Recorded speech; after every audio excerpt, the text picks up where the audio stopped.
छत्तीसगढ़ के जिला धमतरी के बेलर ब्लॉक स्थित गट्टा सिल्ली जंगल सत्याग्रह के 101 साल हो गए हैं। इस मौके पर पूरे छत्तीसगढ़ के विभिन्न जिलों और देश में आदिवासियों की जल जंगल जमीन के लिए काम करने वाले सामाजिक कार्यकर्ता एकत्रित हुए।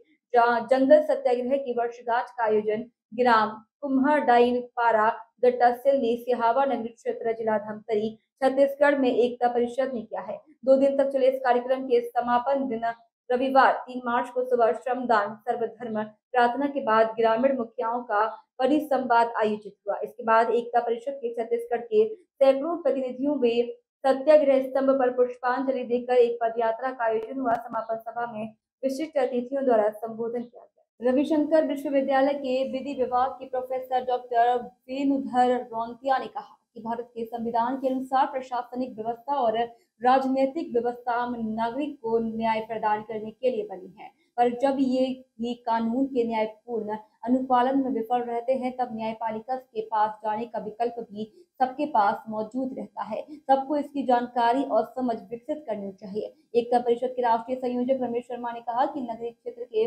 गरीब आदिवासियों की आवाज को राजधानी तक सशक्त रूप से पहुंचाने का संकल्प आज के इस जंगल सत्याग्रह में हमने लिया है।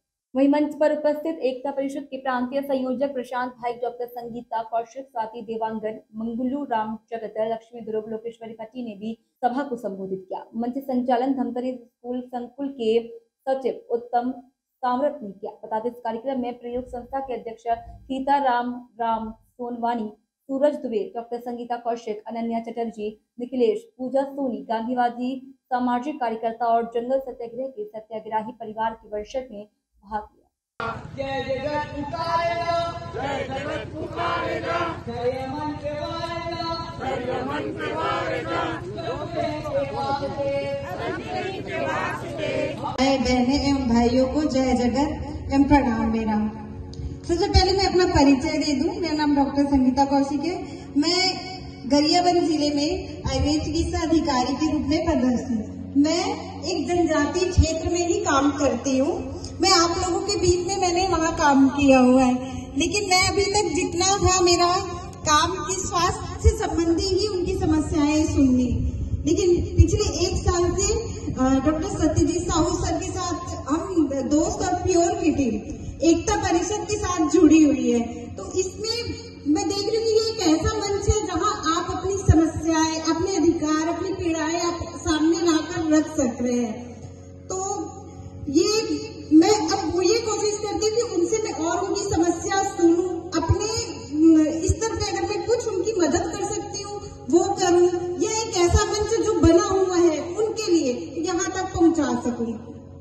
एकता परिषद में मैंने देखा है कि इनके जो काम है वो एकता दिख रही है, एकजुटता दिख रही है, लेकिन इसके साथ ही मुझे हमेशा एक समानता दिखती है। हमेशा मैं एकता परिषद के राजा जी सर से मिली हुई हूँ, स्वामी जी है, रमेश शर्मा जी है, अभी हमने प्रसाद सर जी को जोड़ा, लेकिन उनमें आप जो सामने बैठे और वो मंच पे बैठे, उनमें कभी मैंने भेदभाव नहीं देखा।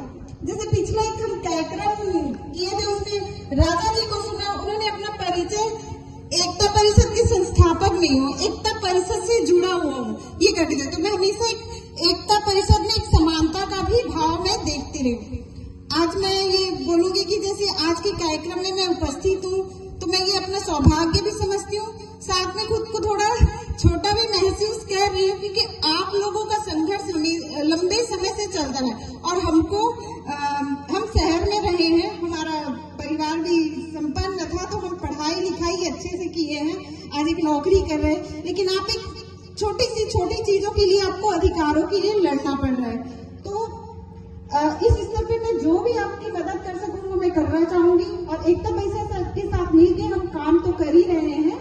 तो आपके इस संघर्ष को मैं प्रणाम करते हुए मैं अपने स्थान ग्रहण करने करूँगी। जय जगत। सभी को मेरा नमन और मंच में बैठे सभी अतिथिगण को मेरा नमस्कार।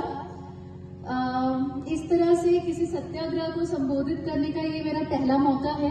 मैं अपना परिचय देना चाहूंगी। मैं स्वाति देवांगन, राज्य प्रशासनिक सेवा में मैं भी सहायक लेखाधिकारी के रूप में पदस्थ हूँ। परंतु फाइलों में जो हम देखते हैं या हमें लगता है कि चीजें तो इम्प्लीमेंट हो ही रही है, सबको सबका अधिकार मिल रहा है क्योंकि फाइल यही कहती है, यहाँ आके पता चल रहा है कि बहुत सारी चीजें ऐसी हैं जो अभी तक लोगों को पहुंच ही नहीं पाई है। नेशनल हाईवे यहाँ से जा रहा है, फिर भी यहाँ अभी भी इलेक्ट्रिसिटी की, जल की, जंगल की, ये सभी की समस्याएं आप लोग लेकर यहाँ पे बैठे हैं। मतलब ये कितनी विकट समस्या है, हम वो चीजें ऑफिस के एक फाइल में नहीं देख पाते हैं और शायद इसी कारण से हम अपने आप को कनेक्ट भी नहीं कर पाते हैं आप लोगों से कि आप लोग के पर क्या बीतती है। शायद इसीलिए आप लोग को आज न्याय मिलने में इतनी देरी हो रही है। 101वां साल अगर हम मना रहे हैं जंगल सत्याग्रह का, मतलब ये एक बहुत लंबा समय हो जाता है। आपके पूर्वजों ने कुछ और ध्येय लेकर उस चीज को शुरू किया, आज भी आप उसी चीज के लिए अगर लड़ रहे हैं और भारत का संविधान इतना समय हो गया लागू होते हुए भी आपको अगर एक बेसिक सुविधाएं नहीं मिल पा रही है, अपने जंगल पे अधिकार नहीं मिल पा रहे हैं, इलेक्ट्रिसिटी, पानी जैसी बेसिक समस्याएं, शौचालय की समस्या, ये सारी चीजें नहीं मिल पा रही, मतलब आज भी हम बहुत हद तक पिछड़े हुए हैं। भारत को अभी इस रूप में देखने में, इस रूप में आजादी में भी बहुत समय है। तो आप लोग का ये जो संघर्ष है वो शब्दों में बयां करना आसान नहीं है, क्योंकि जिस हिसाब से आप लोग ने आज एक रैली निकाली, धूप में सभी के सभी बैठे हुए हैं, अपने अधिकारों के लिए अपने घर परिवार को छोड़कर आप लोग यहाँ पे आए हैं, ये सभी के सभी नमन योग्य है। और मुझे यहाँ पे आके बहुत अच्छा लगा और बहुत कुछ सीखने भी मिला। मैंने महिलाओं में एक बहुत हद तक डिसिप्लिन देखा कि वो अपने परिवार को छोड़कर आज यहाँ पे अपने अधिकारों के लिए लड़ाई लड़ रही हैं। ये लड़ाई डेफिनेटली, जैसे कि सर लोग ने कहा, सिर्फ और सिर्फ हिंसा से नहीं आ सकती। बच्चे जिद करते हैं कोई चीज को चाहिए करके तो वो लोग हथियार उठाते हैं, फिर माँ बाप दे देते हैं, बट वो थोड़े समय के लिए होता है। लेकिन अगर हम कोई चीज को लंबे समय के लिए पाना चाहते हैं तो डेफिनेटली उसके लिए हमको कलम उठाने की जरूरत है। हमको जितना ज्यादा से ज्यादा अपनी बात लोगों तक पहुंचा सके। एक सांकेतिक रैली जो आज निकली है वो रैली रायपुर तक भी आए, इस सब के लिए आपका स्वागत है। और मैं आशा करती हूँ कि हमारा जो संगठन है और एकता परिषद के साथ मिलकर हम आपके इस अधिकार की लड़ाई में आपके थोड़े भी सहयोगी बन पाए, इसके लिए हम आभारी रहेंगे हमेशा। धन्यवाद।